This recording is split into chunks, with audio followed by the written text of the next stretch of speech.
ராஜ்யம் வர வேண்டும், அதுதான் இயேசுடைய விருப்பம். ஆனால் எல்லாரும் பிணமாகி செத்து சீக்கிரத்தில் பரலோக ராஜ்யம் வந்து சேர்ந்துருங்க அப்படின்னு சொல்லவே இல்லை. ஆதாமிடம் என்ன சொன்னார்? ஜீவ விருட்சத்தின் கனியை சாப்பிட்டா பரலோகம் உடனே வந்துடலாம்பா அப்படியே சொன்னார். மரணம் இல்லாமல் வாழ்வாய் என்றார். நீ அறிவின் விருட்சத்தை சாப்பிட்டுட்டு சீக்கிரமாக பரலோகம் வந்துருப்பான்னு சொல்லுற.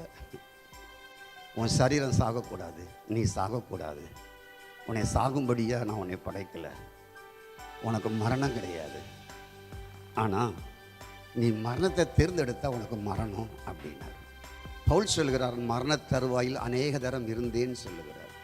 நானும் தான் 96 அக்டோபர் 2 நான் செத்துருக்கணும்.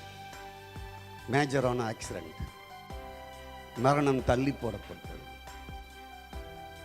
செங்கல்பட்டு டாக்டர் சொன்னார்கள், ஃபாதர் பல ஆயிரம் மக்களுக்கு நீங்கள் நன்மை செய்ய உங்களை வைத்திருக்கிறார். இல்லாவிட்டால் இந்த மேல்மருவத்தூரில் யாரும் தப்பித்ததே கிடையாது.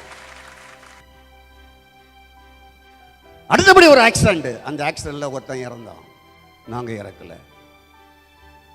அடுத்தபடி ஒரு ஆக்சிடென்ட், என் பக்கத்தில் இருந்த ஒரு ஆளுடைய கை உடைஞ்சது. அந்த ஆக்சிடென்ட் காரணமே நான் தான். வண்டி ஓட்டின நான் தூங்கிட்டேன். அடுத்தபடி ஒரு ஆக்சிடென்ட், சாகல. 2022 December 28 doctor Raghavan, Apollo, main Apollo. 2023 ஜனவரி 15 உனக்கு ஒரு ஆப்ரேஷன். 275 கொண்டு வந்துரு. 20 நாள் இங்கே தங்கணும். வீல் சேரில் வந்து என் காரில் ஏற்றுனாங்க. இன்னையோட கடைசி இந்த ஹாஸ்பிட்டலுக்கு நான் வரமாட்டேன்னு சொல்லிட்டு வந்தேன். இன்னைக்கு வரைக்கும் போகல. கர்த்தனை சுகமாக்கிட்டாரு அப்படின்னு. மரணம் தள்ளி போட்டது.